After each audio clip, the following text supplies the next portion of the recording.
ये match draw नहीं होगा, इस मैच का रिजल्ट निश्चित है, इस मैच का रिजल्ट निश्चित है। ऑलराइट, तो भैया 2 दिन खत्म हो चुके हैं टेस्ट मैच के, और सिर्फ 2 दिन में ही ये जो टेस्ट मैच है, इनिंग पॉइंट ऑफ व्यू से अगर देखा जाए, खेलने के पॉइंट ऑफ व्यू से देखा जाए, तो ऐसा लग रहा है कि ऑलमोस्ट 70% के आसपास तो ये test match batting point of view से ऑलरेडी कंप्लीट हो चुका है, क्योंकि दूसरी इनिंग भी इंडिया की 141 फॉर 6 दिन के ख़त्म होने पे।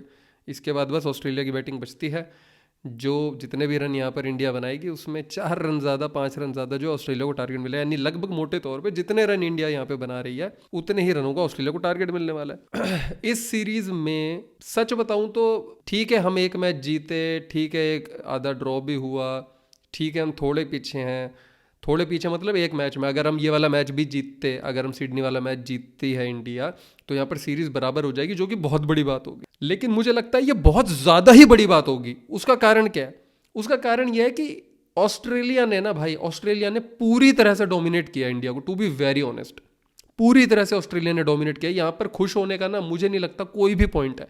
खुश होने का सिर्फ एक ही पॉइंट है इंडिया के पास, कि भाई इंडिया की जो बॉलिंग रही है वो सच में शानदार रही है। और बॉलिंग की भी जब हम बात कर रहे हैं तो हम किसकी बात कर रहे हैं भाई? जसप्रीत बुमराह की बात कर रहे हैं। जसप्रीत बुमराह ने बॉलिंग को अपने कंधों पे अकेले लेके चला है भाई। वो बंदा कितनी 38-39 कितनी विकेटें ले ली हैं इसी सीरीज में भाई, बहुत बड़ी बात है, बहुत बड़ी बात है भाई, समझ रहे हो? मतलब 4 टेस्ट मैच हुए हैं भाई, ऑन एन एवरेज उस बंदे की हर मैच में मतलब 7-8 विकेटें आ रही हैं। बहुत बड़ी बात है भाई मेरे भाई, बहुत बड़ी बात है। क्योंकि बैटिंग पॉइंट ऑफ व्यू से देखा जाए तो भाई बैटिंग में तो इंडिया ने हर मैच में, एक्सेप्ट जो पहले मैच की जो दूसरी इनिंग थी जहां पे इंडिया ने 450 समथिंग बनाए थे, उसको अगर हटा दिया जाए तो इंडिया की बैटिंग फ्लॉप ही रही है भाई। पुछल्ले बल्लेबाजों ने कहीं हेल्प कर दी, सपोर्ट कर दिया तो कर दिया, अदरवाइज इंडिया की batting super flop. Rohit Sharma, Virat Kohli, KL Rahul भी फ्लॉप ही हो गए मोटे तौर पर। शुभमन गिल भाई साहब को मौका मिला, वो भी फ्लॉप रहे हैं सुपर, राइट। ऋषभ पंत ने थोड़ी बहुत ठीक बैटिंग करी है, यशस्वी जायसवाल ने तो खैर करी ही है, उसको तो बंदे को हम कुछ नहीं बोल सकते बैटिंग में। I believe is the highest run scorer, I believe क्या बिल्कुल वही है हाईएस्ट रन स्कोरर, राइट। उसके अलावा बैटिंग की तरफ से तो भाई कोई सपोर्ट नहीं मिला। बॉलर्स की वजह से ही आप सीरीज में अभी तक जिंदा हो, थोड़े से जिंदा मैं इसलिए बोल रहा हूं क्योंकि अगर ये मैच इंडिया जीत जाती है तो सीरीज बचा लेगी इंडिया, और यहां पर सीरीज बचाना सच में बहुत बड़ी बात होगी। मेरे हिसाब से अगर इंडिया इस मैच को जीत लेती है, मेरे हिसाब से इंडिया ने सीरीज जीत ली। बॉलर्स और स्पेशली बुमराह को आप जितना रेट करते हो ना कि भाई बढ़िया, मैं कहूंगा भाई उससे 10 गुना ज्यादा रेट करो। और मैं कैप्टनसी की बात पे मैं भाई शुरुआत से इस चीज का मैं लोहा मान के रखा हूं। टेस्ट क्रिकेट में Jasprit Bumrah is a way better captain than Rohit Sharma and even Virat Kohli. आप मानो चाहे ना मानो, again it's my opinion, of course, based on certain analysis or based on the certain things which I saw in Jasprit Bumrah, how he thinks, how he applies things on the ground. उस base पे Jasprit Bumrah is a very calm, composed yet smart cricket mind, right? पहली inning में आप इस match की भी अगर हम बात करें तो आप 185 पे ऑल आउट हो गए। बॉलर्स ने आपको वापस से गेम में लाया। व्हेन आई से बॉलर्स, मेजरली जसप्रीत बुमराह, लेकिन हाँ अच्छी बात ये रही कि इस इनिंग में सिराज और आपके प्रसिद्ध कृष्णा वगैरह ने भी बहुत अच्छा परफॉर्म किया है। विकेटों की बात करें तो 3-3 विकेट लिए दोनों ने, प्रसिद्ध और सिराज ने, और नीतीश रेड्डी ने भी 2 विकेट लिए, जिसमें किसका आपका पैट कमिंस और मिचेल स्टार्क, ये भी छोटे विकेट नहीं है भाई, ये भी बड़े विकेट हैं, ये भी रन मारते हैं ससुरे। ऊपर से अगर ऑस्ट्रेलिया की बैटिंग फ्लॉप हो जाती है तो 70-80 रन ये भी दोनों मिलकर मार देते हैं बहुत बार, राइट। तो अच्छी बात हुई है कि यहाँ पर नहीं चले। 2 विकेट नीतीश रेड्डी ने भी लिए, और मैं बॉलिंग देख के टू बी वेरी अमेज्ड था, बहुत अच्छी बॉलिंग कर रहा था। क्या बाउंस मिला, जो मिचेल स्टार्क जिस बॉल पे आउट हुआ है, कमिंस जिस बॉल पे, खासकर मिचेल स्टार्क का वो विकेट देखना भाई आप हाईलाइट्स में, एक्सेप्शनल, बहुत बढ़िया। मतलब उस बॉल पे यार क्या ही बंदा कर पाएगा, इतनी बढ़िया वो बॉल, और सरप्राइज बाउंस जो मिचेल स्टार्क को मिला, और स्लिप में कैच, बहुत बढ़िया कैच भी पकड़ा था केएल राहुल ने। तो भाई इस मैच में ठीक है जी, बॉलर्स ने आपको वापस ला दिया, लेकिन अब आप वापस 141 फॉर 6 हो गए हो। अगेन यशस्वी जायसवाल ने कोशिश करी ऊपर, हर बार तो भाई बंदा नहीं चलेगा, 22 रन उसने बनाए, उसके बाद फिर सारे flop, KL Rahul flop, Shubman Gill flop, Virat Kohli flop. Rishabh Pant ने फिर आपकी इज्जत थोड़ी बहुत बचाने की कोशिश करी, 61 मारे बंदे ने, पिछली इनिंग में भी 40 मारे थे, इसमें भी 61 उसी का हाईएस्ट है ऑफ जस्ट 33 बॉल्स। ये इतनी जल्दीबाजी किस बात की थी वो मुझे समझ नहीं आया। खैर ठीक है, ये तो टेस्ट में भी T20 खेल के, बट रन बने कुल मिला के, और तो किसी ने रन नहीं बनाए ना ही कोई टिक पाया। रविंद्र जडेजा नॉट आउट है, थोड़ी सी हम सांस ले सकते हैं, लेकिन रविंद्र जडेजा भी कुछ नहीं पता भाई, बरसाती मेंढक है, चले चले नहीं चले नहीं चले, हो सकता है यहाँ से रविंद्र जडेजा 50 मार जाए, क्योंकि देखो टाइम बहुत है, टाइम बहुत है इंडिया के पास। इंडिया के पास ये बुरी चीज़ भी है और ये अच्छी चीज़ भी है। बुरी चीज़ इसलिए कि बाई चांस अगर आप कल को बाई चांस सिर्फ इंडिया 20-30 रन ही और बना पाए, 170-80 बॉल आउट हो जाए, फंस गए बहुत बुरी तरह।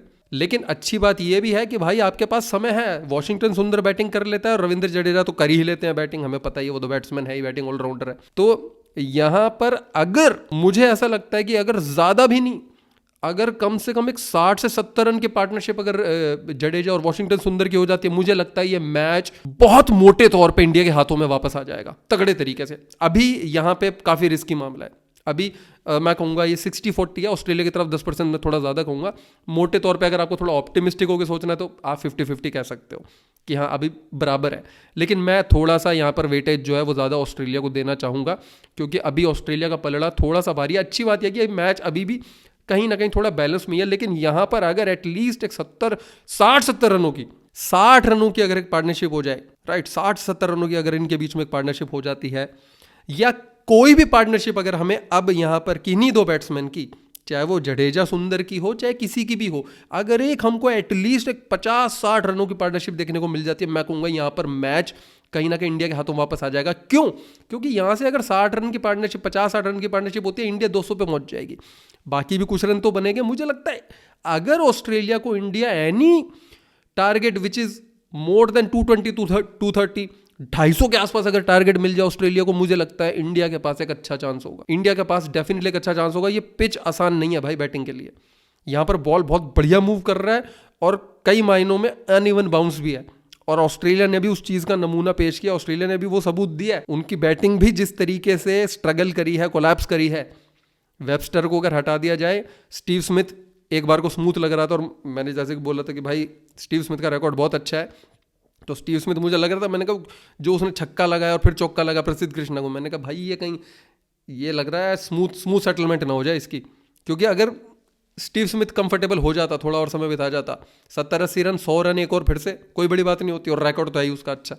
अभी भी दूसरी इनिंग बच रही है, हालांकि कुछ कह नहीं सकते, बट यहाँ पर इंडिया वापस से थोड़ा फंसा है, इसमें कोई डाउट नहीं है। विकेट्स गिरी हैं, बॉलर्स का सपोर्ट रहा है इंडिया को, इसी वजह से इंडिया अभी तक सीरीज में है। अदरवाइज अगर बॉलिंग भी एवरेज रही होती, पुअर छोड़ दो, मैं एवरेज की बात कर रहा हूँ, बेकार नहीं कह रहा, मैं तो एवरेज कह रहा हूँ, एवरेज तो अच्छी बात है ना।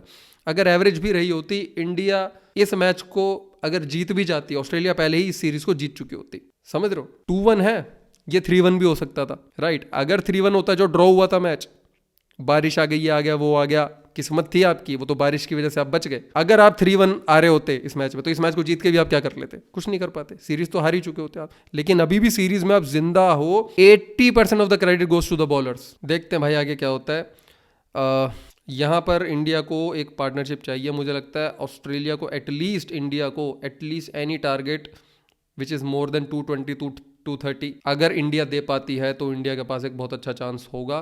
क्योंकि दिक्कत की बात पता है क्या है? दिक्कत की बात यह है कि यहाँ पर टाइम बहुत ज़्यादा बचा हुआ है इस मैच में। इस मैच में टाइम बहुत ज़्यादा बचा हुआ है, और इंडिया 200 सवा 200 से ऊपर टारगेट देती हुई मुझे किसी सूरत में नहीं लग रही। हो सकता है इंडिया शायद 20 रन ही और बना पाए कल, और वापस से 170-80 पे ऑल आउट हो जाए, ये भी हो सकता है। उनको टारगेट ही मिलेगा 170-80 रनों को, उन पर टाइम बहुत है, उन्हें पता है पिच कितनी गंदी खेल रही है। वो कहेंगे भाई टाइम है, आराम से खेलो, कोई रिस्क लेने की जरूरत नहीं है, उनके पास टाइम है। दिक्कत ये है, ये मैच अगर बारिश नहीं आती है तो ड्रॉ होता, तो किसी सूरत में नहीं लग रहा ये मैच ड्रॉ नहीं होगा। इस मैच का रिजल्ट निश्चित है, इस मैच का रिजल्ट निश्चित है। अब दिक्कत बस ये है, देखना बस ये है कि रिजल्ट वो जो निश्चित है वो फेवर में किसकी जाना है। अभी ऑस्ट्रेलिया फेवरेट है, इसमें कोई डाउट नहीं है। ऑस्ट्रेलिया का पलड़ा थोड़ा ज़्यादा भारी है इंडिया से, थोड़ा ज़्यादा कह रहा हूँ मैं, बाकी देखते हैं। और अगर मुझसे पर्सनली बात करना चाहते हो किसी भी बारे में, किसी भी टॉपिक पे, तो भाई डिस्क्रिप्शन चेक करो, 1-on-1 बात करेंगे, वीडियो कॉल पे बकायदा, कोई दिक्कत की बात नहीं है।